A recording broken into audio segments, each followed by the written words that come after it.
It was December of the year 1944. The trees in the Ardennes stood like skeletal silhouettes beneath a sky weighed down by snow. The wind was sharp and cold, pushing the falling flakes sideways across the forest floor. Beneath a camouflage net inside a frozen M10 Wolverine tank destroyer, Private First Class Ray Thompson watched through a fogged periscope. His breath came in shallow bursts. His gloved hands trembled, not from fear, but from the bitter cold that seeped through every inch of metal and bone. Just 800 yards away, a line of German tanks snaked its way through the woods. There were 12 of them, Panzer IV models mostly, and one Tiger I at the front. Behind them, half-tracks rolled with infantry and fuel trucks brought up the rear. They were heading toward a vital crossroad, a road that, if taken, would cut off supplies and reinforcements to the 101st Airborne Division, currently encircled in Bastogne. Thompson had no orders, no permission to fire. He was told to wait, to observe, and to report.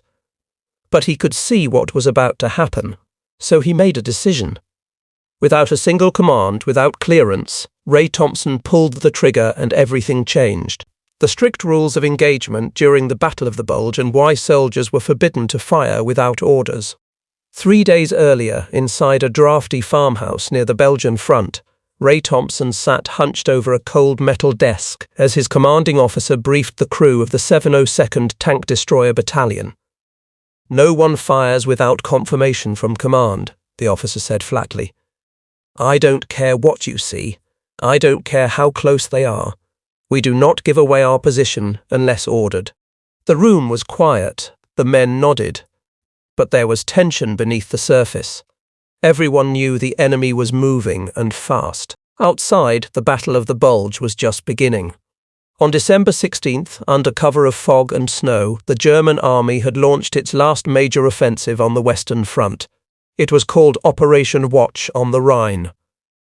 The goal was simple: split the Allied line in two, capture Antwerp, and force a negotiated peace. They hit with over 200,000 men, more than 1,000 tanks, an absolute surprise. American lines buckled. Some units vanished overnight, friendly positions changed by the hour, and in the confusion many commanders feared the worst. Enemy might not be in front, but friendly fire from behind. So the rule was clear: wait for orders. For Thompson, that meant observation duty. He and his 3-man crew were dug into a ridge near a forest road north of Neuville, a crossroads town just outside Bastogne. They had good cover, ample range, and an icy view of the valley below, but no permission to engage. Day and night, Thompson scanned the terrain. Through his frosted scope, he marked tank tracks, counted pines stripped by treads, and sketched enemy movements in a notebook his mother had mailed him months ago. He logged everything: range, bearing, wind speed, but he didn't fire. Once he had tracked a lone Panzer creeping near a ravine for nearly an hour. No orders came. It passed. The anger inside him burned, but the discipline held. He knew what his job was. He knew the cost of a wrong shot. One wrong shell could mean a dozen dead Americans, or a revealed position that brought down an entire German battery in return. But as the hours dragged on and more enemy traffic moved through the trees, the question changed. Was holding fire really the safer option? Thompson wasn't reckless, he was precise. He studied German columns like a mathematician studies patterns. He knew how they moved, how they stacked vehicles for support, how they relied on tight formations, and more importantly, he knew where to hit them, if and when the time ever came. He just didn't know yet that he would be the one to decide it. Who Ray Thompson really was before the war, and how his childhood in Kansas shaped his tactical mind. Raymond Charles Thompson was not born a soldier. He grew up in the vast, flat nothingness of western Kansas, where winter wind could peel the paint off a barn and summer heat baked the wheat fields until they cracked open like overcooked bread. His father Charles ran a small engine repair shop in town. His mother Anna taught 7th grade math at the local school. Ray grew up surrounded by gears, grease and graph paper. Even as a boy, he saw the world through angles. He could tell you exactly how far a grain silo was by the length of its shadow. When most kids played with slingshots, Ray was building one with a pulley system and counterweights, trying to see how far he could launch a pebble with pure precision. He didn't join the army because he was itching for a fight. He enlisted in 1942 because he wanted to study engineering, and the army offered him training, pay, and a future. He got the training. The pay wasn't much. The future, that depended on surviving Europe. By the time Thompson arrived in Normandy, he was 22 years old and already looked 5 years older. His first combat experience came in the hedgerows, where the enemy could be 10 feet away and you wouldn't know until they were firing. He watched a friend, Jimmy Delgado, burn alive when a Panzer's shell caught their half-track in a roadside ditch. Another, Frank Murray, was vaporized by a mine outside Saint-Lô. Thompson stopped believing in luck after that, or orders, or safe distances. He started believing in patterns, routines. He studied how tanks moved, where they paused, how long it took for a turret to rotate. He started carrying a small spiral notebook in his jacket. Every German vehicle he encountered, he'd sketch it, note the vulnerabilities, the blind spots. He didn't talk much. Other soldiers called him the quiet clock, because when he did speak, it was short, direct, and usually timed down to the second. But when it came to gunnery, he was deadly. Not flashy, not fast, just accurate, predictable in the best possible way. In the Army's view, he was a good gunner, disciplined, smart, calm under fire. What they didn't realize, what even his closest crewmates didn't fully see, was that Ray Thompson was also a thinker, a tactician, not just a trigger puller, but a man who could see a battlefield like a chessboard. And in 3 days' time, that quiet Kansas kid with the angle-obsessed brain would rewrite the rules of engagement in a single burst of firepower.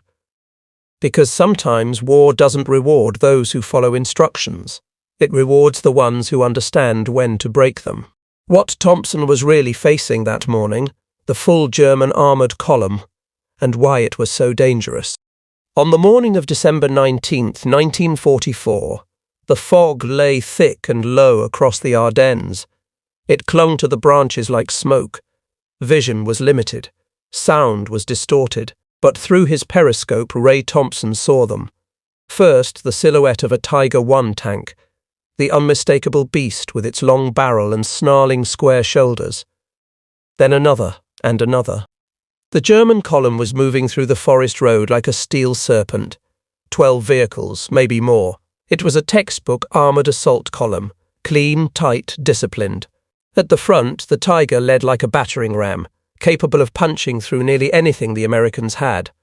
Behind it came 3 Panzer IV tanks, each fast, efficient, deadly. Then came 2 half-tracks filled with infantry. Behind them, support vehicles, ammunition trucks, fuel tankers, field kitchens.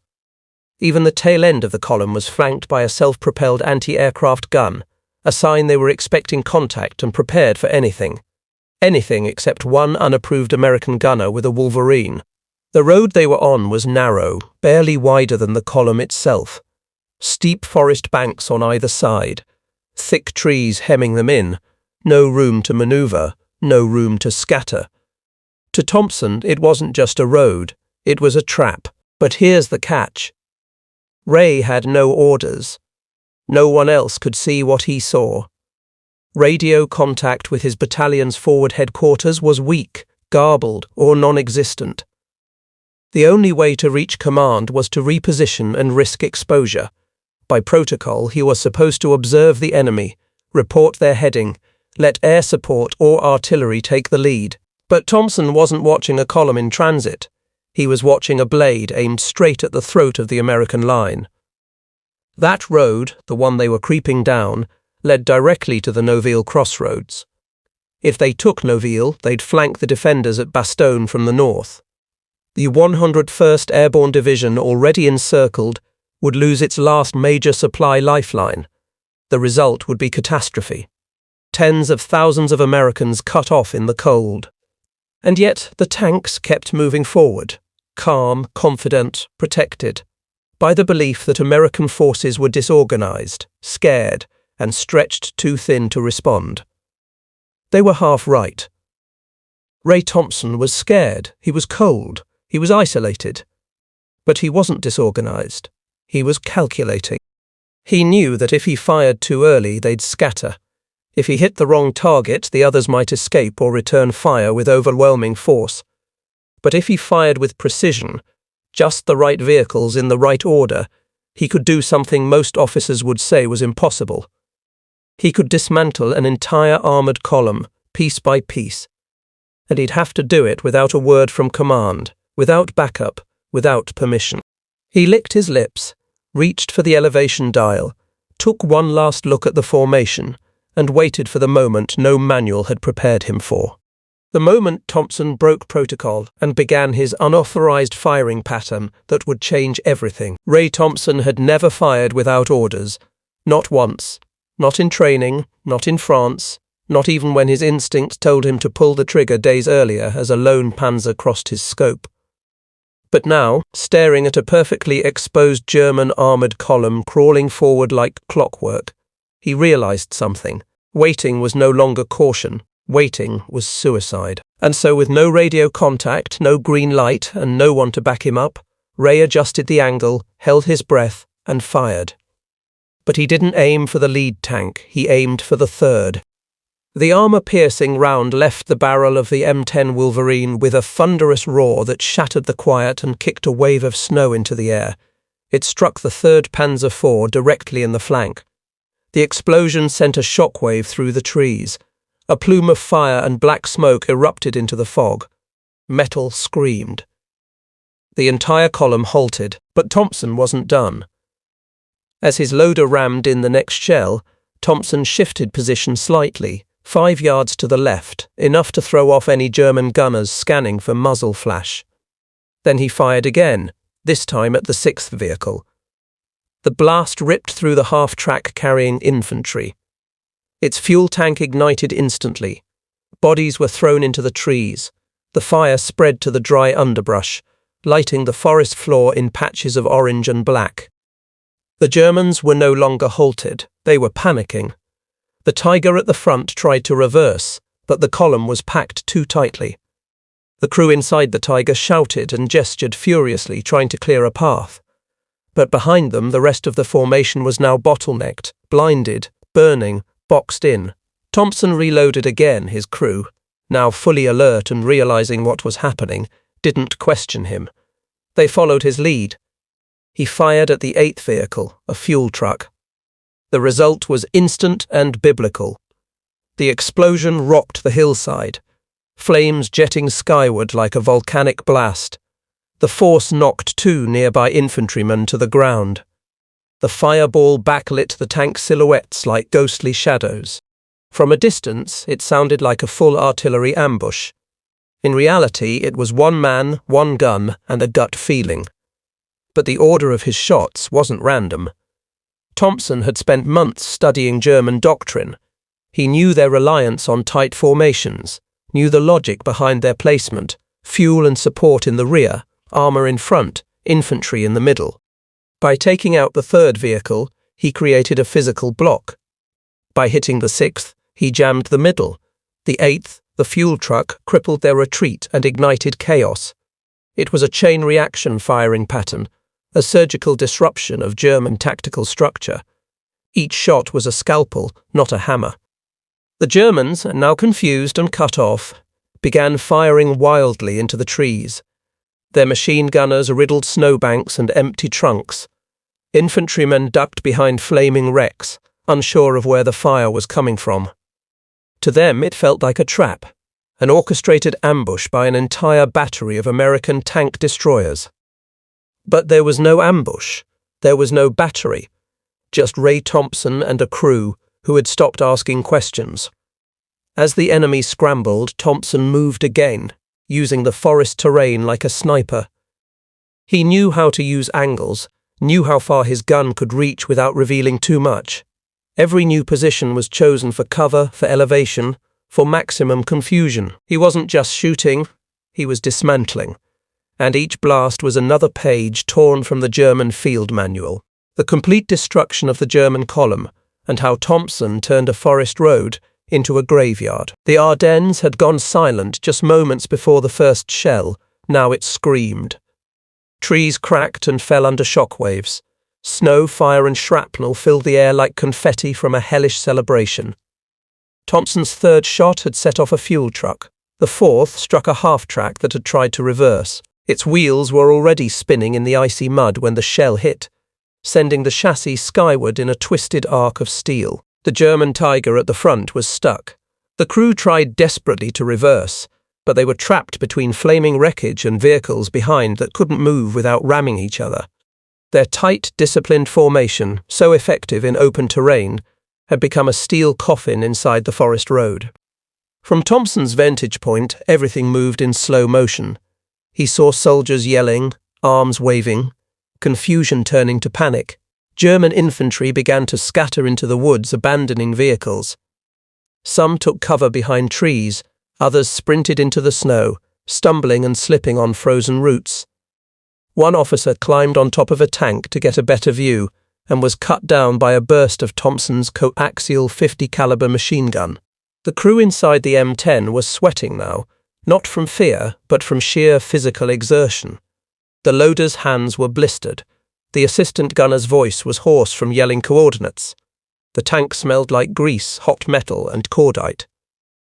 But Ray Thompson was ice-focused.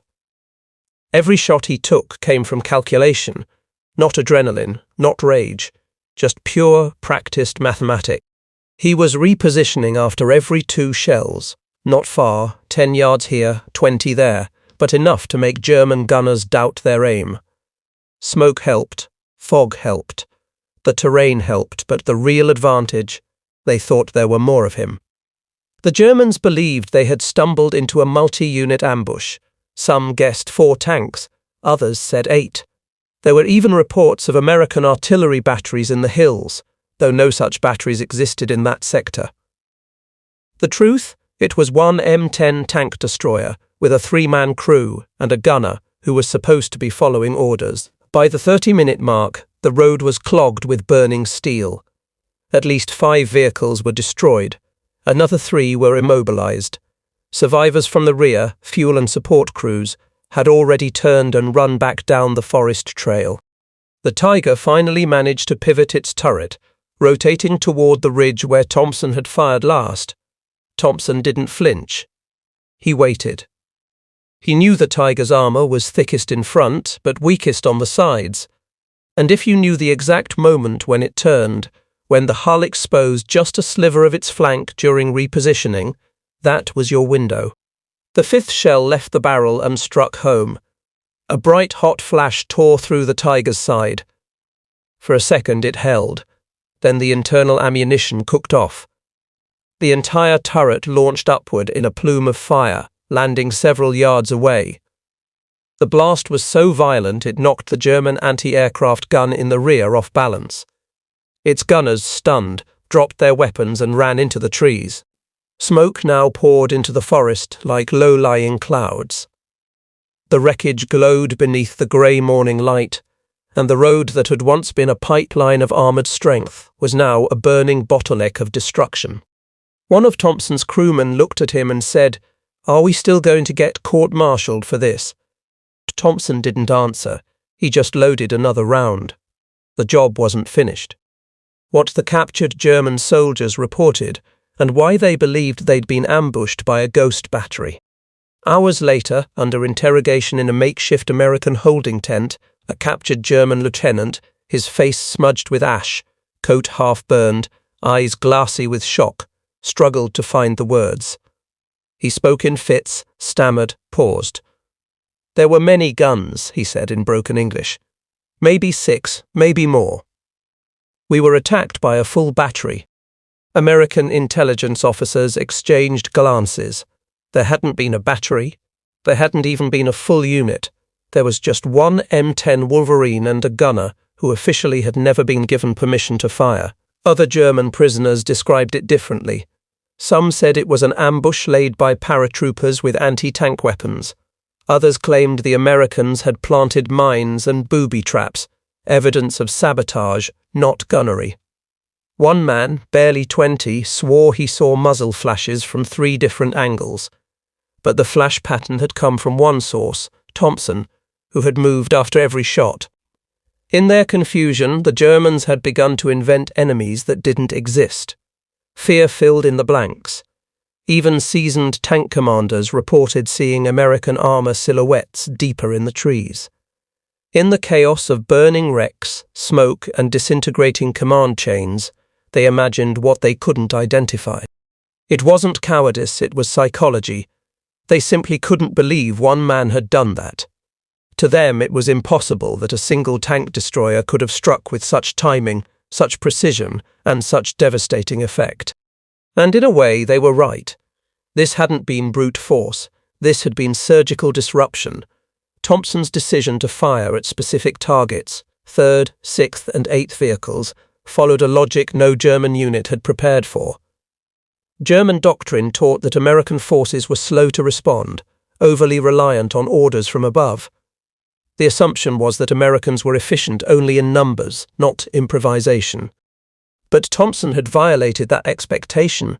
He had thought like a German commander, then struck like a ghost. One prisoner described it as if the trees had opened fire. Another claimed to have heard whistling, which might have been a delayed memory of the shells, or just the wind in the trees distorted by fear. When American forces moved in to clear the road hours later, what they found stunned even hardened veterans. The wreckage looked like the aftermath of a coordinated airstrike. Vehicles stacked like dominoes, burned-out frames fused together by heat. Frozen corpses sprawled across the snow, some still clutching rifles. Trees splintered like toothpicks. Tracks bent sideways, dug deep into the dirt. But above all, what was missing, what made it so strange, was the absence of American dead. There were none, because there had only ever been one gunner. From that day forward, survivors from that German column would refer to the incident by a single phrase: Die Geister-Batterie, the ghost battery. How Thompson expected to be court-martialed but instead became a case study in military tactics. For 48 hours, Ray Thompson expected to be arrested. After the shooting stopped, after the smoke cleared and the Germans either fled or burned, he sat inside the M10, motionless. His loader offered him a sip from a canteen. He didn't respond. The adrenaline had drained. Now came the dread. They had disobeyed direct orders. They had fired without permission. And regardless of how many tanks were burning, the military had rules. Back at the battalion headquarters, Thompson filed his report. His commanding officer, a captain from Pittsburgh named Langston, read it without saying a word. He flipped through the pages, Thompson's sketches, range estimates, the diagram of the firing sequence. His face was a mixture of anger and disbelief. "You know," Langston finally said, "if this had gone wrong, if even one of those was friendly fire." Thompson nodded. He didn't make excuses. "I knew what I saw," he said simply. Langston stared at him, then exhaled. "No one authorized this, Thompson. You understand that? I do." Langston didn't reprimand him. Not yet. Instead he said, "Go get some rest. I've got to send this upstairs." Upstairs meant division command, which meant scrutiny, which often meant punishment, especially for enlisted men who acted outside protocol. Thompson returned to his crew. They were quiet too. No back-patting, no celebration. They were all waiting for the hammer to fall. But it didn't. Not immediately, because something else happened first. The scouts from the 101st Airborne arrived. They came through Nouville 2 days later, faces hollow, eyes rimmed red from sleepless nights and trench exposure. They had expected to find that forest road crawling with armor. Instead, they found twisted German wreckage. They asked which unit took this out. Langston said it wasn't a unit. It was one gunner. Word spread faster than orders. At mess tents, in supply lines, across battalion radios, People began talking about the guy from Kansas who took out a Panzer column by himself. Some exaggerated the story, said it was 20 tanks, said he did it with 5 shells, said he used bouncing shots like a trick pool player. But in the middle of the legend forming, the official investigation began. Division Intelligence reviewed Thompson's field notes. They interviewed the loader, the assistant gunner, even tried to contact higher command to confirm Thompson's radio situation that day. They couldn't prove disobedience because there was no clear record of orders being received. The lines had been jammed. Thompson's crew had tried to report. Nothing came back. What they could confirm, however, was the kill count. 7 vehicles completely destroyed, 4 more disabled, 0 American casualties, 1 strategic objective, Neville's North Road, held, 1 airborne unit, cut off and under siege, reconnected to supply lines, and 1 decision, made in silence without clearance, had kept that corridor open. Langston was called in to relay final disposition. He expected a reprimand.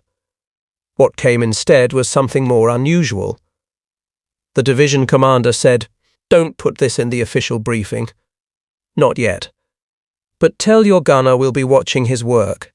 Thompson didn't receive a medal, not then, but he wasn't court-martialed.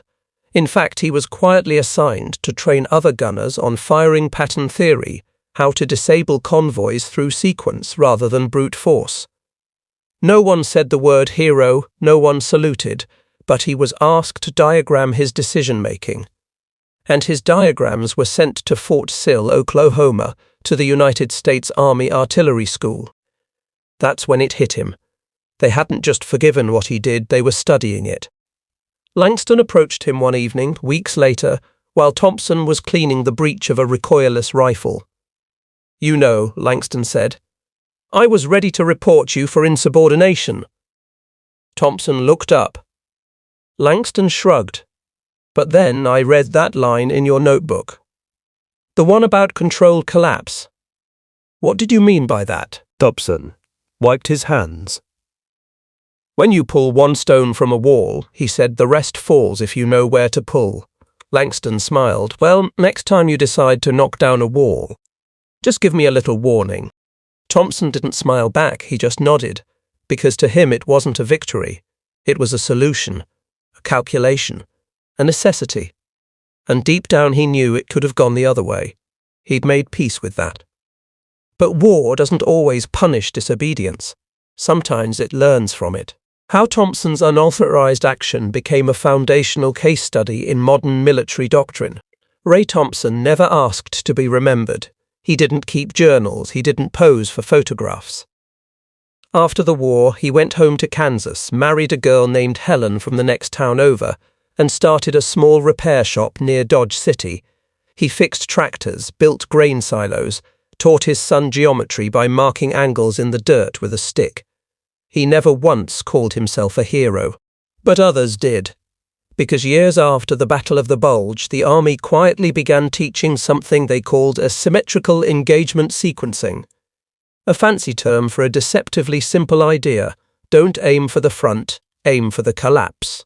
The case study they used, a single engagement outside Neuville, Belgium. They showed grainy overhead maps of a forest road, wreckage patterns, vehicle placements, firing trajectories. No names were given. The file was unclassified but buried in artillery doctrine manuals that most officers never read. Still, the students at Fort Sill and later Fort Benning studied it. Because it worked, because it saved lives, because it changed the understanding of what one gunner could do. Not through firepower, but through geometry, through logic, through a willingness to act when orders fall silent. Years later, a colonel who had studied Thompson's engagement as a young lieutenant would summarize it like this: "He didn't break orders, he operated beyond them." It was the ultimate paradox. A man who disobeyed the chain of command became the model for flexible battlefield thinking. His unofficial firing pattern technique was later integrated into Cold War doctrine, especially in training tank destroyer crews to disable Soviet armored columns in Eastern Europe. The concept: create artificial choke points through selective targeting, then exploit the enemy's own formation discipline against them. It was revolutionary, and it came from a Kansas farm kid who had never attended college. Decades later, a military historian stumbled across the original field report filed by Captain Langston. Buried in a cardboard box of World War II after-action reports, it was stamped with a faded red line. The historian tracked down Thompson, now in his 80s, quiet and slightly deaf, living in a modest home with his wife and a cat named Murphy. He asked Ray about that day in the Ardennes. Ray took a long time to answer, then said, "I remember the trees. I remember how still it was before the first shot, like the world was holding its breath." He didn't speak of victory or glory or regret, just precision, just necessity. When asked why he didn't wait for orders, he replied, "Because by the time the radio worked, it would have been too late." He paused, then added, "I didn't break the rules. I just stepped past them for a minute, long enough to do what had to be done." That answer never made it into the official history books, but it stuck with the historian, and now, maybe, with you. Ray Thompson didn't win the war, but he saved a road. He saved a column of paratroopers. He saved a moment, and in war, sometimes that's everything. He reminded the army that courage isn't always loud. Sometimes it whispers, sometimes it calculates, and sometimes it pulls the trigger, not out of defiance, but out of deeper duty. One gunner, one decision, one pattern, and an entire German column brought to its knees.